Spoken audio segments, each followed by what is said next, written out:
What's up, yo? For today's video, another day, another vlog.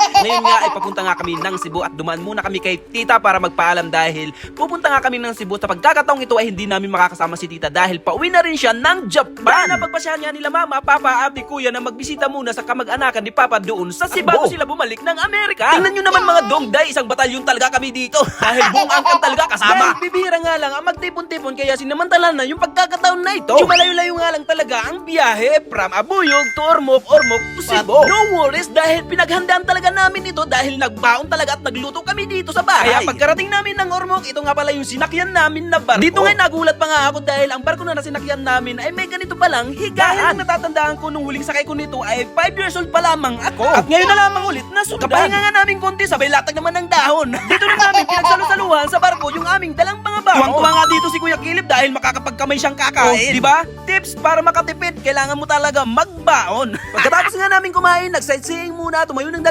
oras para matunawan nyo sa aming kinain. Tulugan na, hanap na nga nung aming mga pwesto. Tingnan mo naman si Dudong at si Inday. Akala mo talaga, totoo. Ang sweet dahil hindi pa nasasapian ng kamalditahan sa mga oras na yan.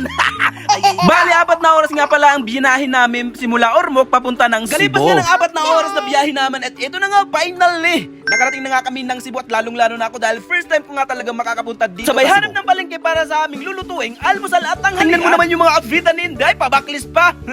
Yung mga panuhod dyan, alams na. At ito nga yung mga natipuhan naming bilhin dito sa palengke. Sa sobrang busy nga namin, hindi na rin kami nakapag-video doon sa pagluluto namin sa kaibigan nila Inday. Katapos nga namin kumain ay dumiretso na agad kami doon sa puntod ng tatay ni Papa. Nag-alay ng bulaklak, nagsindi ng kandila at syempre dito naman ay nagdasal naman kami dahil marunong nga si Mama magdasal. Amahan na mo na kaswala ng pagdaigon ang ginungalan ng magkakala mo ang ginong ginarian.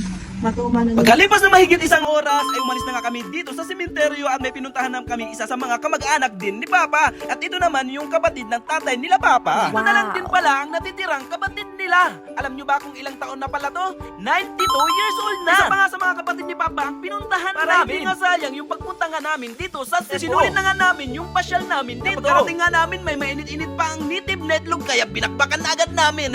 Pagkatapos ng kunting kwentuhan ay nagpaalam na kami.